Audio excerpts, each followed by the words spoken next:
Comme beaucoup d'entre vous, il y a plusieurs sorties de jeux que j'attends plus ou moins impatiemment. Je me suis alors dit que ça pouvait être une bonne idée de vous présenter mes différentes attentes vidéoludiques en vous expliquant pourquoi. Tout ça dans l'optique de, peut-être, vous convaincre de vous intéresser à ces futurs jeux. Mais je vous invite aussi à faire de même. Dans les commentaires, vous pouvez, si vous le désirez, présenter aux yeux de tous votre liste d'attentes personnelles en expliquant oui ou non pourquoi ces jeux-là. Comme ça, vous pourrez vous aussi tenter de convaincre des inconnus d'attendre aussi impatiemment les jeux de vos rêves. Et comme je lis tous les commentaires, c'est possible pour moi vu que j'ai pas non plus des milliers de commentaires chaque jour, peut-être que vos conseils réussiront aussi à me convaincre.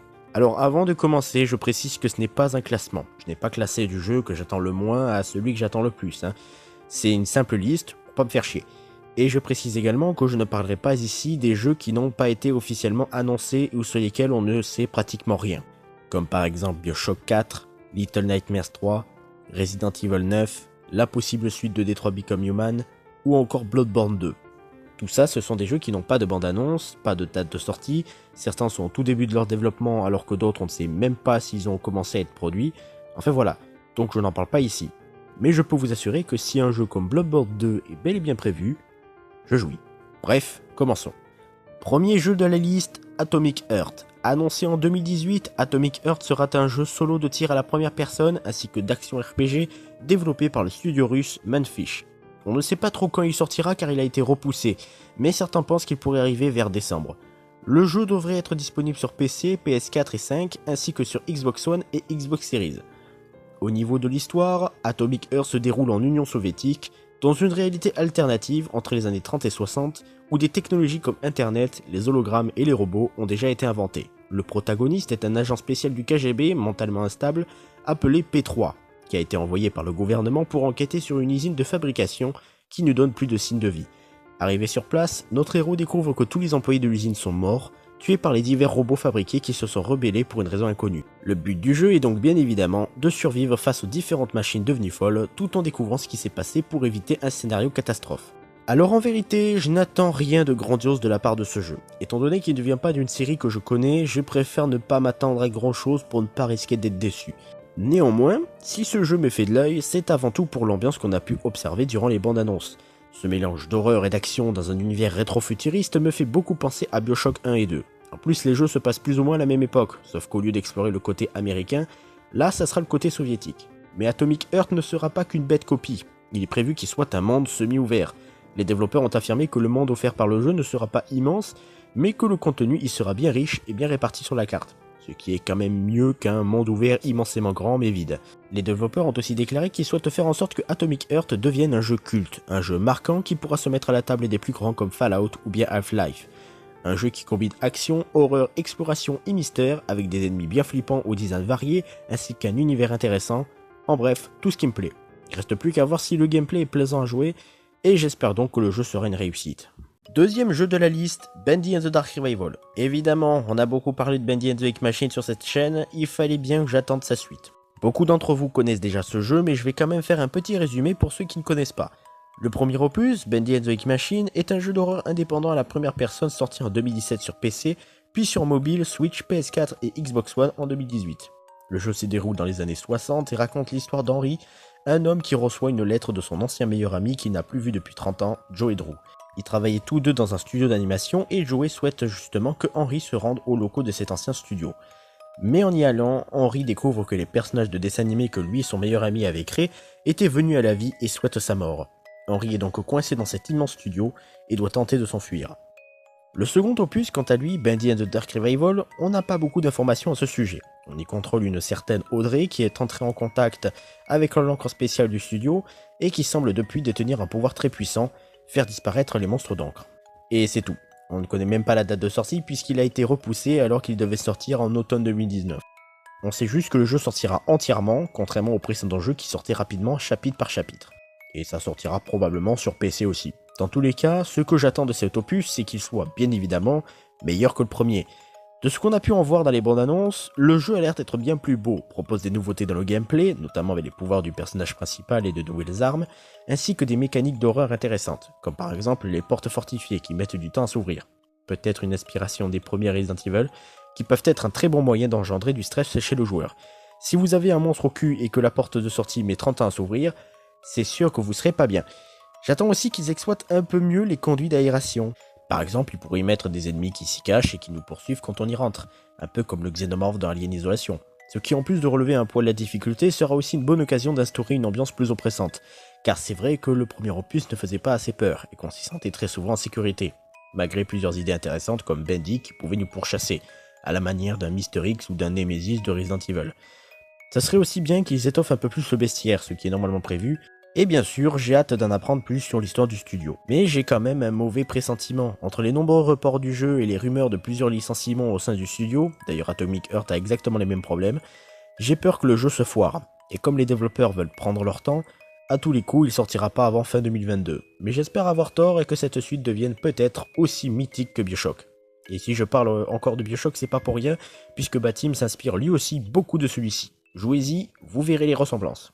Troisième jeu de la liste, Elden Ring. Il s'agit du prochain jeu d'action RPG du célèbre studio japonais From Software, connu pour la trilogie Dark Souls, mais aussi pour Demon's Souls, Sekiro, Bloodborne, Déraciné, ou encore des jeux plus anciens comme les Kingsfield. Elden Ring a été repoussé au 25 février 2022 et sortira sur PC, PS4, PS5, Xbox One et Xbox Series. Au niveau de l'intrigue, Elden Ring se déroule dans le monde de ta mère la pute. Non, c'est pas ça. Au niveau de l'intrigue, Elden Ring se déroule dans le royaume des Entreterres, quelque temps après la destruction du cercle d'Elden et la dispersion de ses fragments, les Grandes Runes. Autrefois honoré par le cercle et l'arbre monde qui symbolisaient sa présence, le royaume est maintenant gouverné par les descendants demi-dieux de la reine Marika l'Éternelle, chacun possédant un éclat du cercle qui les corrompt et les empoisonne. Le joueur incarne Sans Éclat, un exilé des Entreterres qui a perdu la grâce du cercle, rappelé après le fracassement qui doit traverser le royaume pour trouver toutes les grandes runes, restaurer le cercle et devenir le seigneur d'Elden. Pourquoi j'attends ce jeu? Mais enfin voyons, c'est logique. Tu me dis que c'est un nouveau jeu de From Software, qu'il sera dans la même veine que la trilogie Dark Souls, que ce sera le premier monde ouvert du studio, et qu'en plus, Hidetaka Miyazaki, le grand Manitou des Souls, va être aidé à la réalisation et au scénario par l'auteur de Game of Thrones. Mais j'achète direct! En vrai, ce jeu a le potentiel d'être énorme. J'ai hâte de retrouver cette sensation de peur et d'émerveillement face au monde que nous propose FromSoft, ainsi que ce sentiment d'excitation épique lors des combats de boss. Même si je n'ai connu que très récemment ce studio et que les seuls jeux auxquels j'ai pu jouer pour l'instant sont Dark Souls 1 et 3, ainsi que mon petit préféré, Bloodborne, qui est littéralement devenu mon deuxième jeu préféré dans mon classement personnel. Alors ceux qui n'y ont pas joué, je sais ce que vous pensez. Vous imaginez certainement que les jeux de ce studio-là n'en sont réservés qu'à une élite, des fous furieux qui méprisent les joueurs occasionnels et qui ne jouent pas par plaisir mais pour leur fierté personnelle, qui jouent à des jeux difficiles pour qu'ils puissent dire à quel point ils sont forts et que vous êtes des merdes si vous y jouez pas. Bon, rassurez-vous, la totalité de la communauté de From Software n'est pas comme ça. Et si leur jeu vous intéresse mais que la difficulté vous rebute, n'ayez pas peur, les jeux Souls ne sont pas difficiles mais exigeants. Nuance. Dans le sens où ce ne sont pas des jeux débilement compliqués qui mettent tout en œuvre pour que vous perdiez. C'est juste qu'ils ne vous prennent pas par la main, mais ils savent récompenser les joueurs qui s'impliquent. Tout le monde peut y arriver si on est suffisamment motivé et investi. Donc si vous voulez vous lancer, je vous conseille de commencer par Bloodborne, qui, en plus d'être excellent, est clairement le plus accessible, car plus simple et intuitif. Surtout qu'il vous donnera de très bonnes bases pour les jeux suivants. Malheureusement, il n'est que sur PS4 pour le moment, mais apparemment il sortira bientôt sur PC avant la fin de l'année. Pour en revenir à Elden Ring, j'ai déjà vu des gens se plaindre des graphismes en disant que pour un jeu monde ouvert qui sort en 2022, c'est dégueulasse. Alors déjà de 1, oui, From Software a toujours eu du retard au niveau des graphismes de leur jeu. Mais on n'y joue pas pour ça justement. Le studio ne part pas dans la surenchère visuelle comme un Red Dead Redemption 2 ou un The Last of Us Partie 2. Ils font le minimum acceptable et se concentrent plus sur l'univers, l'histoire, le level design, le gameplay, etc. Et de 2, faut arrêter d'exagérer et dire que c'est immonde visuellement quoi, c'est pas des graphismes à la PS1 non plus. Je trouve ça beau, voire même magnifique sur plusieurs points. Arrêtez de rester coincé dans vos graphismes ultra réalistes 4K ou je ne sais quoi. À l'extrême limite, plaignez-vous plutôt du synopsis qui a quand même beaucoup de similitudes avec celui des Dark Souls. On dirait qu'ils ne savent pas écrire autre chose que le coup du héros maudit qui va devoir récupérer des artefacts magiques pour pouvoir accéder à un titre honorifique mais qui est aussi un très lourd fardeau à porter pour pouvoir sauver le monde ou le royaume. Autant la trilogie Dark Souls proposait une idée de cycle qui se répète, là c'est censé ne pas se passer dans le même monde justement, même si c'est très ressemblant, ils auraient pu changer un petit peu. Mais je m'en fous! Je l'attends de pied ferme ce putain de jeu. Quatrième jeu de la liste, God of War Ragnarok. God of War Ragnarok ou God of War 5 comme certains le disent, est censé sortir en 2022 sur PS4 et 5, développé par Santa Monica Studio, et se passe quelques temps après les événements de God of War 4 sorti en 2018. Alors on ne sait pas trop ce qui s'y passe, mais vu la bande-annonce et le fait qu'il y a Ragnarok dans le titre, on se doute que ça va être un sacré bordel. Mais un bordel épique.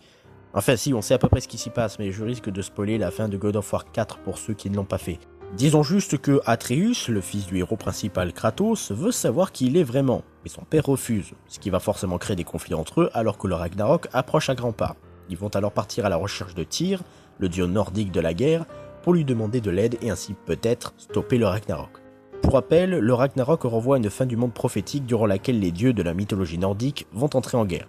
Grosso merdo c'est ça, je vous invite à chercher plus de détails parce que c'est vraiment intéressant comme mythologie. Bref, sinon je tiens à dire que je ne suis pas non plus un très grand fan de God of War. Pour tout avouer, je n'ai joué qu'au plus récent, et je me suis juste renseigné sur ce qui s'y passe dans les précédents opus. Et c'est pour ça que je vais pas trop m'étendre dessus. Mais j'ai quand même beaucoup apprécié God of War 4, que j'ai trouvé tout autant épique qu'émouvant. La mise en scène, les musiques, les dialogues, les combats, la relation père-fils, tout était fou. Et j'espère que tous ces points seront décuplés dans God of War 5. Et je suis très curieux de savoir ce qui va se passer après la fin du 4, en espérant que ça ne vire pas encore dans le tragique pour Kratos. Par contre, qu'ils agrandissent le bestiaire, parce que prendre des ennemis originaux c'est bien, mais arrêtez de prendre toujours le même type de monstre avec juste un élément différent. C'est chiant. 5ème jeu de la liste, Hollow Knight Silksong. Si cette liste avait été un classement, j'aurais placé ce jeu premier. Annoncé en 2019, Hollow Knight Silksong sera la suite d'Hollow Knight, un jeu du genre Metroidvania sorti en 2017 et développé par le studio indépendant australien Team Cherry. Le jeu a été repoussé et on ne connaît toujours pas sa date exacte de sortie. Par contre, on sait qu'il sortira sur PC et Nintendo Switch. On y contrôlera un personnage secondaire du premier volet, Hornet, qui semble avoir été capturé et emmené de force dans un nouveau royaume, Farloom. On devra donc explorer ce nouveau lieu au travers des yeux d'Hornet pour comprendre pourquoi est-ce qu'elle a été emmenée ici. Bon, on va mettre les choses au clair tout de suite. Hollow Knight, c'est la vie. C'est littéralement devenu mon jeu préféré. Oui, The Last of Us a été détrôné et c'est pour une bonne raison. J'ai tellement adoré jouer à ce jeu pour tout en fait. J'ai tout aimé dans ce jeu, que ce soit dans le gameplay, l'histoire, les musiques, les graphismes, les combats de boss. Je saurais même pas vous citer un point négatif. Pourtant je cherche et je peux facilement être sévère sur des jeux que j'aime. Et donc forcément je suis impatient de découvrir cette suite, mais malheureusement toujours pas de date de sortie. Et j'ai jamais vu des fans aussi tristes pour le report d'un jeu à une date inconnue. Enfin c'est pas pire que les gens qui attendent désespérément Half-Life 3, mais quand même. C'est compréhensible vu que le premier volet était génial, mais à force les développeurs doivent avoir une sacrée pression. Ils sont que 3 ou 4 je le rappelle. Donc on les harcèle pas et qu'ils prennent leur temps pour que le jeu soit parfait. Mais c'est vrai que la dernière bande-annonce donne vraiment envie. Il y a l'air d'avoir tout un tas de nouveautés dans le gameplay, un nouveau bestiaire ultra varié, des boss qui ont l'air vraiment classe, des décors magnifiques. Enfin voilà, je suis vraiment impatient de ce que va donner ce jeu bordel. 6ème jeu de la liste, Horizon Forbidden West. Il s'agit de la suite de Horizon Zero Dawn, sorti en 2017. Toujours développé par le studio néerlandais Guerrilla Games, le jeu sortira le 18 février 2022 sur PlayStation 4 et PlayStation 5. Là non plus on ne sait pas trop quoi s'attendre au niveau du scénario, juste que ça se passe 6 mois après les événements du premier jeu, et que notre héroïne, Aloy, se trouve cette fois-ci dans une Amérique occidentale ravagée par les tempêtes. Alors déjà, si j'attends cette suite, c'est pas pour son scénario. Parce que bon, je vous résume rapidement le premier jeu, c'est l'histoire de Aloy, elle est rejetée de son clan parce qu'elle est rousse. Non je déconne, c'est pas pour ça. Bref, elle est rejetée, mais elle va réussir à prouver sa valeur, seulement son père adoptif se fait tuer par un méchant pas beau, elle est pas contente, elle part se venger, le méchant pas beau meurt, je sais même plus comment d'ailleurs, elle sauve le monde, enfin... Oui, je vous ai spoilé Horizon Zero Dawn, mais raconter toute une histoire déjà vue et revue des milliards de fois auparavant, et en mieux, est-ce que c'est vraiment du spoil quelque part, vu qu'on sait à quoi s'attendre? Que l'on soit bien clair, une histoire remplie de clichés ne me dérange pas tant que c'est bien fait. Or là, c'était pas assez bien fait pour que l'on pardonne ces clichés justement. Sans parler du vide abyssal que sont les expressions faciales des personnages lorsqu'ils parlent en dehors des cinématiques. Si le scénario est déjà pas foufou de base, regarder des plots sans vie se regarder les yeux dans les yeux en citant juste leur texte, ça aide encore moins à s'impliquer. Heureusement ils ont retenu la leçon pour le DLC. C'est pas non plus totalement de la merde, le jeu reste tout de même plaisant à jouer dans son monde ouvert, et je vous conseille grandement. Donc pourquoi j'attends Horizon 2 ? Eh bien c'est surtout pour son univers et son bestiaire. Si vous ne le savez pas, l'histoire d'Horizon se passe en 3040, plus d'un millier d'années après l'effondrement de notre civilisation actuelle. Les humains restants sont un peu retournés à l'âge de pierre, ils sont répartis en différentes tribus, ont peur de la technologie des anciens, et doivent se défendre face à des bêtes mécaniques. Dans ce monde, il est donc totalement normal de combattre un putain de robot T-Rex qui tire des lasers. Et c'est trop classe! Non seulement j'ai adoré ce concept d'animaux mécaniques, bon je vais pas non plus dire que c'est original car ça a sûrement déjà été fait auparavant, mais quand même, on n'en voit pas souvent, mais en plus j'ai adoré chercher tous les collectibles qui me permettaient d'en apprendre un peu plus sur ce qui s'est passé il y a 1000 ans, et comment on est arrivé là. J'ai aussi trouvé les combats contre les machines plutôt intéressants, vu qu'elles n'ont pas toutes les mêmes points faibles, et certaines ont des designs franchement classe. Du coup j'ai vraiment hâte de savoir à quoi vont ressembler toutes les nouvelles machines dans Horizon Forbidden West. On a déjà vu une tortue géante, un espèce de phacochère peut-être, des mammouths ou des éléphants, je sais pas trop, appelés frappe-défense, des ptérodactyles, des bébés alligators, je crois. Bon, c'est pas du tout logique ça par contre, mais d'accord. Et même des galogriffes. Des putains de roboraptors, c'est trop bien. Qu'on peut chevaucher en plus, oui. Aussi, le jeu est magnifique visuellement. C'est beau, c'est coloré, il y a l'air d'avoir une ambiance folle. On a droit à des nouveaux gadgets et des animations de combat plus dynamiques. Et on pourra même, cette fois-ci, plonger pour explorer sous les eaux. Tout ça dans un monde ouvert plus vivant qu'avant. Ça donne envie. Par contre, c'est vrai que le bestiaire de Horizon Zero Dawn avait ses limites, vu que Guerrilla Games utilise parfois la même stratégie que Santa Monica Studio. C'est-à-dire prendre le même ennemi, changer un petit truc, et voilà. Des copies. Et certains se ressemblent tellement que t'as l'impression de jouer au jeu des 7 différences. Donc j'espère que ça sera bien plus varié de ce côté-là. Reste plus qu'à voir ce que ça donnera. 7ème jeu de la liste, Marvel Spider-Man 2. Spider-Man 2 fait suite aux événements du premier opus sorti en 2018 ainsi que de Miles Morales sorti en 2020. Toujours développé par Insomniac Games, il est prévu pour l'année 2023 en exclusivité sur PlayStation 5. Alors je n'ai pas encore joué à Spider-Man Miles Morales, tout simplement parce que je n'ai pas envie de payer 60 balles un jeu que tu peux torcher en 10 heures. Je me suis déjà pris le remake de RE3 dans le cul, donc non merci. Par contre, j'ai adoré Spider-Man 3, que j'ai terminé une dizaine de fois, surtout que c'était mon premier jeu PS4. Oui, j'ai eu cette console très tard. Cette sensation grisante de se balancer de toile en toile est inestimable. Je n'ai jamais eu autant l'impression de contrôler Spider-Man dans un gameplay aussi jouissif. L'histoire aussi était pas mal et je vous avoue que la fin m'a fait un petit bobo au cœur. Pour cette suite, encore une fois, le scénario reste flou, mais il y a Venom. Et moi qui aime beaucoup Spider-Man et les symbiotes en général, je ne peux qu'acquiescer. Et j'ai aussi hâte de savoir ce que donnera le duo Peter-Miles en combat. Sinon, il semblerait qu'ils veulent faire un univers partagé de super-héros en jeu vidéo, un peu comme le MCU, et ça me fait un petit peu peur, parce que s'ils emploient les mêmes méthodes que Marvel et Disney pour leurs films, ça risque de pas être beau à voir, mais bon, je l'attends quand même. 8ème et dernier jeu de la liste, The Outlast Trials. 3ème jeu de la célèbre franchise d'horreur Outlast du studio québécois Red Barrels, qui a été repoussé en 2022 et qui sortira uniquement sur PC. Toujours rien concernant le scénario, si ce n'est que cela se passera au milieu de la guerre froide, donc bien avant Outlast 1 et 2, et que l'on jouera des sujets de test dans une mystérieuse expérience. Alors le truc sur lequel beaucoup de fans s'interrogent concernant cette suite, c'est le multijoueur. Il sera désormais possible de jouer à plusieurs, entre potes ou non, dans un Outlast, ce qui risque peut-être de faire perdre son identité à la franchise. Car si Outlast a tant fait parler de lui vers le début des années 2010, c'est bien sûr pour son ambiance horrifique. Outlast 1 est l'un des jeux les plus stressants et terrifiants auxquels j'ai pu jouer, impossible de s'y défendre, nous sommes seuls, on peut juste fuir, se cacher ou mourir. Le tout en étant enfermé dans un hôpital psychiatrique où des choses abominables peuvent être vues. Surtout que le jeu ne sera pas timide au sujet des thèmes violents qu'il aborde, avec parfois des passages vraiment dérangeants. Donc évidemment, je conseille pas non plus ce jeu à tout le monde. Outlast 2 aussi était très bien, je l'ai même préféré au 1 pour son sous-texte plus poussé sur les religions, même s'il est moins flippant, car on a perdu l'aspect enfermé dans un lieu glauque vu qu'on se balade la plupart du temps à l'air libre. Et donc pour The Outlast Trials, non seulement on pourra jouer à plusieurs, perdant ainsi notre sentiment de solitude, mais en plus, selon la dernière bande-annonce, on pourra maintenant se défendre contre les choses qui nous poursuivent. On sera moins vulnérable et en danger. Alors oui, une licence a le droit de changer, surtout si ça l'empêche de faire sans arrêt la même chose. Mais l'ambiance de Outlast est unique et ça serait dommage de la perdre. Ça peut être bien fait, je dis pas le contraire, mais j'espère tout de même que le multijoueur ne sera qu'un mode optionnel en à côté de l'histoire principale, et qu'on retrouvera notre bon vieux Outlast, encore plus terrifiant que jamais. Voilà mes différentes attentes vidéoludiques, dites-moi les vôtres en commentaire. Cette vidéo était aussi l'occasion pour moi de parler de plusieurs jeux que j'adore en même temps, et je dois dire que ça fait du bien. J'espère en faire plus à l'avenir, si j'ai le temps, et l'envie. Bref, cette vidéo est à présent terminée, j'espère qu'elle vous a plu, et je vous dis donc ciao.